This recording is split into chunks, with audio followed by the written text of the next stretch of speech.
चुनावी यात्रा।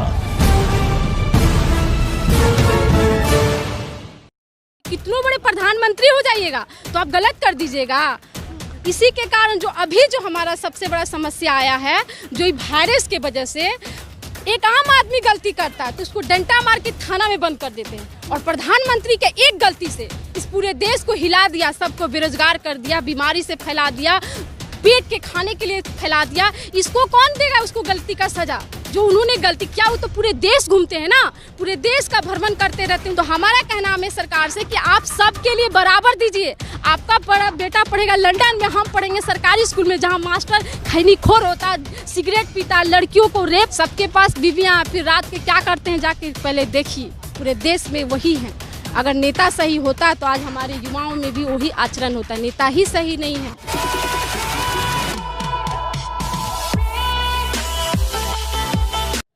नमस्कार, मैं आपके साथ मीरा राजपूत और आप सभी का स्वागत है हमारे चैनल NUBT न्यूज़ पर।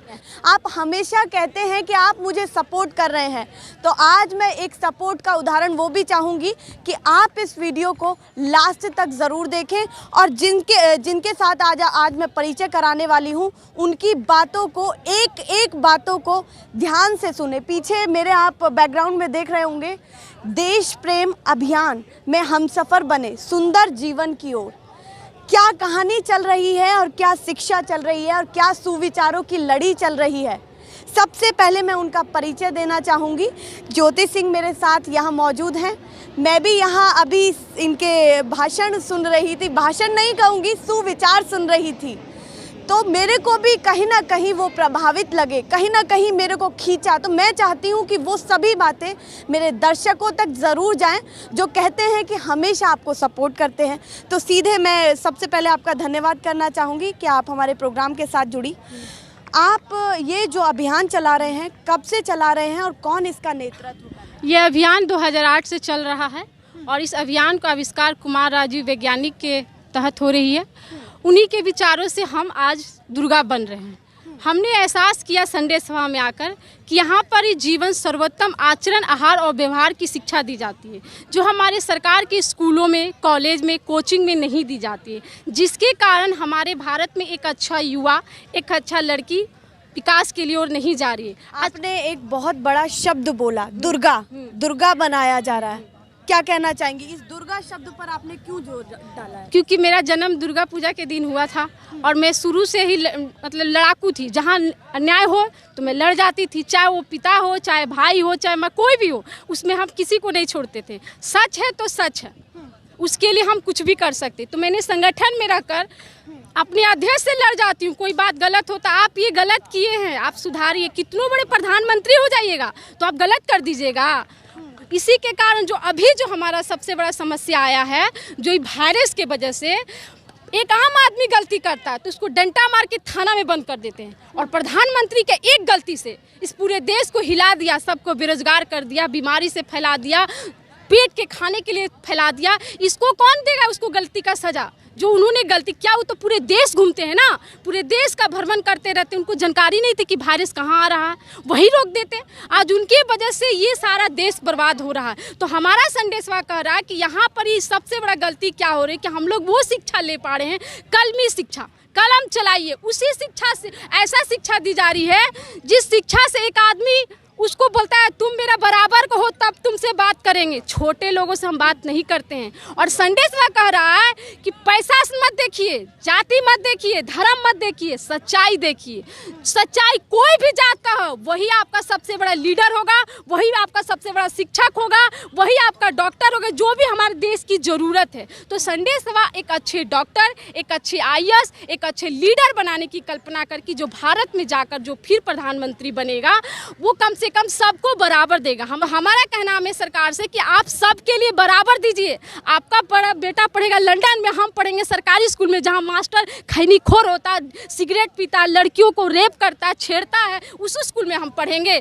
उसके लिए भी सबसे बेहतर स्कूल दीजिए जहां पर हम सब भी एक शान का जीवन जिए, एक इज्जत ले। हमारे अंदर भी जो टैलेंट है उस टैलेंट के तहत हमें काम मिले, वही हम उसी के लिए दुनिया में आए हैं, उसी के लिए हम लोग काम करते। यही काम के लिए मैं अपने संगठन में रहकर सर्वोत्तम आचरण आहार व्यवहार, मतलब एक जूता पॉलिश से लेकर पोछा लगाने से लेकर झाड़ू लगाने से लेकर हम लोग वो सारी शिक्षा करते हैं जो आज के ज़माने के युवा लोग अपने घर में एक बाल्टी पानी नहीं उठाते हैं और जिम में जाकर कूदते हैं ऐसे करके। वो जिम में जाके समय दे रहे हैं और माँ को एक सेवा नहीं दे रहे हैं। बोलते हैं कि हम पढ़े लिखे हैं। कैसा शिक्षा बोल रहे हो? जो अपने माँ बाप का सही से इज्जत नहीं किया, उसकी सेवा नहीं किया, और हम लोग बाहर में बैठकर मोबाइल चला रहे, ब्लू फिल्म देख रहे, गंदे गंदे भी। कौन दिया? हम लोग पास मोबाइल नहीं था, हमारा सरकार दिया। आप एक वीडियो से बोर होते, दूसरा वीडियो आपके मोबाइल में दे दिया जाता है।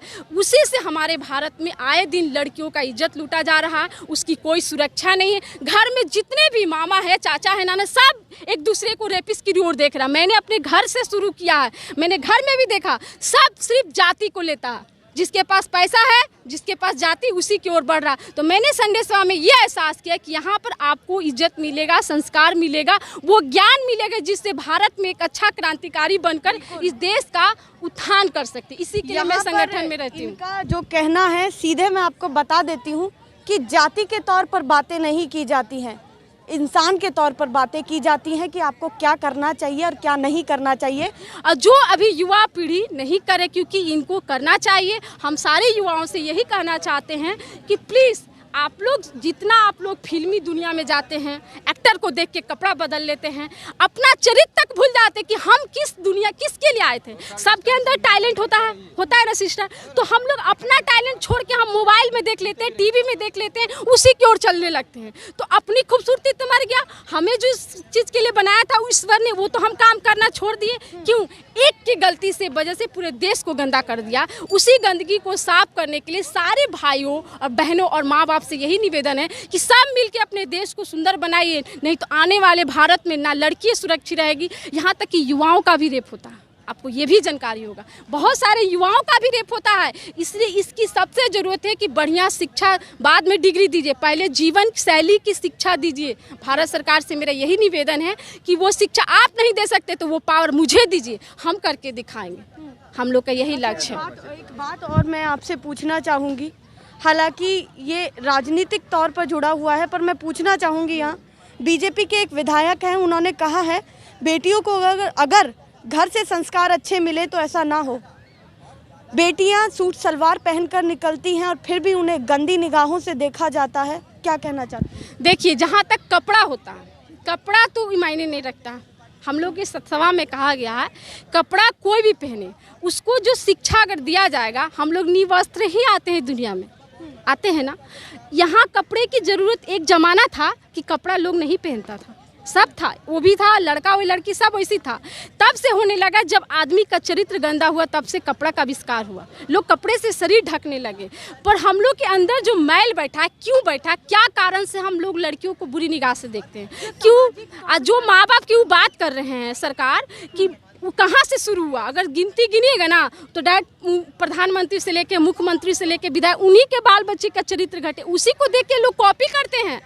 कोई पेट से सीख के नहीं आया बुराई। जो एक आदमी की गलती से सारा बुराई बढ़ रही है, उसको ठीक करने के काम हम सबको मिलके करना चाहिए। यही मेरा उद्देश्य है। ये बहुत सारे युवा आते जाते इधर उधर जा रहे थे और आपकी बातों को सुनकर के रुक गए। सभी और जो दर्शक देख भी रहे हैं, उन सभी के लिए क्या संदेश है आपका? मेरा यही उद्देश्य है कि सारे जितने भी युवा खड़े हैं, बैठे हैं, सुन रहे हैं, आप लोग सच्चाई की ओर जाइए, मोबाइल से दूर रहिए। मोबाइल मेरे पास भी है, महीना में 3 मिनट अपने माँ से बात करते हैं। ये भी बोलते फ़ोन पे जितना हम बात करें उतना जाके हमको सेवा ही ना करना, तो पैर दबा के सेवा करेंगे। फ़ोन पे हाय हेलो, खाना खाया, इससे पता चल जाएगा, इससे हम माँ बाप का सेवा कर देंगे। भारत को संस्कारी बनाना है तो जाकर सेवा कीजिए। जितना मिनट है, 3 ही मिनट है, 10 ही मिनट, वो जाकर सेवा कीजिए। तब देखिए भारत का संस्कार धीरे धीरे जीवन का बनने लगेगा। आने वाली पीढ़ी क्या होगा, हर एक बुढ़ापा तक, बूढ़ा होने पर माँ बाप को घर से निकाल दिया जाता है। हम भी बूढ़ा होंगे तो हमें ऐसा भारत बनाना है कि बूढ़ा होने तक भी हमें एहसास ही नहीं कि मैं बूढ़ा हूँ। इज्जत इतना मिले कि हमको एहसास न हो कि हम जो शरीर लिए धरती से ऐसे उसी जहाँ से आया वहाँ पहुँच जाए सही सलामत। उसका संस्कार पूरे सरकार को, मैं युवाओं को देना चाहूँगी। आप लोग जिम में नहीं जाइए, आप लोग को हम भी एक्सरसाइज करते हैं, 20-25 बाल्टी ऊपर से नीचे हम ऊपर ले जाते हैं। हमको पानी हम भी चाहते तो खरीद सकते हैं, पैसा की कमी नहीं है, पर हम शरीर से मेहनत करते हैं। क्योंकि मैंने एहसास किया ये शरीर एक दिन जला दिया जाएगा डंडा मार मार के, तो हम इस शरीर से जितना अपना काम करेंगे धरती के लिए, वो धरती उतना खुश होगी। और जब से मैंने संडे स्वामी में धरती के लिए काम किया है, मैं शान से जीती हूँ, इज्जत से। मैं कहीं भी जाकर मैं हर दिन 2 घंटा 3 घंटा समाज में निकलती हूँ, जाकर संदेश देती हूँ। वो ज्ञान, जो ज्ञान से मैंने सीखा कि आप भी संस्कारी बनिए, वो शिक्षा लीजिए जिससे आप युवाओं को अच्छा इंसान बना सकते हैं। अच्छा, ये बताइए मुझे ज़रा, प्रधानमंत्री महिला सशक्तिकरण की बातें भी करते हैं, काम भी करते हैं, पर बार बार मेरा यही प्रश्न, मैं आपके साथ बात कर रही हूँ तो इसी प्रश्न पर जोर डाल रही हूँ, क्योंकि आए दिन जो है महिलाएं इस स्थिति से जूझ रही हैं। आप खड़े हैं, आप कह रही हैं मैं सशक्त नारी हूँ, पर जब वो रोड पर निकलती है सशक्त नारी तो वो डरती है, वो कांपती है। घर से लेके वो डरती है, कांपती, इसलिए कि उसको सही शिक्षा मिल ही नहीं रहा। जब हम लोग दुनिया में आते हैं, बच्चे पैदा होते, जब हम घर में पैदा लिए तो हमको मालूम ही नहीं, वो बोलेगा ये चाचा है तुम्हारा, ये नाना है, ऐसे करते करते बड़ा हो गए। इसमें नहीं सटना है, इधर नहीं जाना है, उधर नहीं जाना, ये सिखा दिया। हाँ, लड़की बड़ी होगी थोड़ा सिखा दो। पहले ज़माना में खाना बनाने आना चाहिए, पढ़ लिख के क्या करोगी, लास्ट में खाना ही बनाओगी। यही पुरान बचपन से लेकर सुनते आ रहे हैं। कुछ संस्कार बड़ा नहीं, लड़कियों को भी पढ़ना चाहिए, कुछ शिक्षित होना चाहिए, क्योंकि जो हाँ ये शुरू से जब से दुनिया बनी है तब से लड़कियों के साथ गंदे गंदे काम हो रहे हैं। इसका अभी तक ड्रॉप नहीं हुआ, क्योंकि अब और बढ़ते जा रही, इतना बढ़ चुका है कि हमको तो लड़के चलते फिरते उस आदमी को, मेरे लिए उसके लिए सजा क्या है कि जो भी आदमी ऐसा कांड करे उसको ऐसा सजा दिया जाए, हाथ पैर का जिस चीज़ से गर्मी है उसी को काट दिया जाए। उस पूरे भारत को दिखाया जाए कि तुम दोबारा किसी लड़की को बुरी निगाह से मत दो। तुम्हारे घर में भी बहन है, हम भी हैं। एक समय आता है, एक टाइम आता है, इज्जत से शादी करो, इज्जत से संस्कार को बढ़ाओ, उस वही चीज़ करो।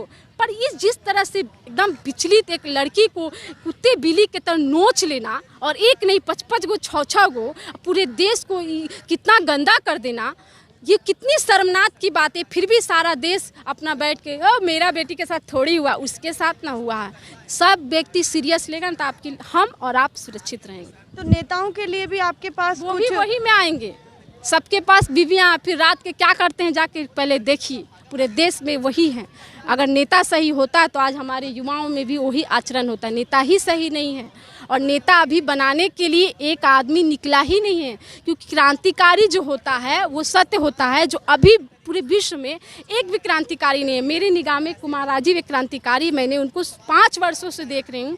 वो जो शिक्षा दे रहे हैं, एक बार उन्हें मौका दिया जाए, उनको कहा नाम के पावर मत दीजिए, हमें वो दीजिए जगह। हम पूरे भारत के युवाओं को एक अच्छा, कैसे लोगों को मिलता है आप बताइए जरा। मिलेगा जब एक युवा, कैसे लोगों को मिल रहा है? अभी हमारे संडे सभा के द्वारा, संडे सभा में हम लोग जाते हैं 3 घंटा 4 घंटा, हमारे 5, 10, 20 लोग घर घर जाते हैं, गांव में जाते हैं, शहरों में जाते हैं, मार्केट में जाते हैं, जहां देखते हैं कि यहाँ के लोग बहुत ही गंदे गंदे आचरण करते हैं। जिस गांव में जाते हैं गांव के लोगों में सुधार आने लगता है, अच्छाई बदलने लगती। तो ये अभियान चल रहा। यहाँ पर कम से कम 2 लाख हम लोग के पास डाटा है, जो हम लोगों ने रेपिस्ट थे उसको इंसान बनाया, वो अपनी इज्जत के साथ अपने घर में बीवी बच्चा के साथ रह रहा। बिल्कुल, ये अभियान रुकना नहीं चाहिए, ये अभियान थमना नहीं चाहिए। और आप भी थोड़ा गौर ज़रूर दीजिए।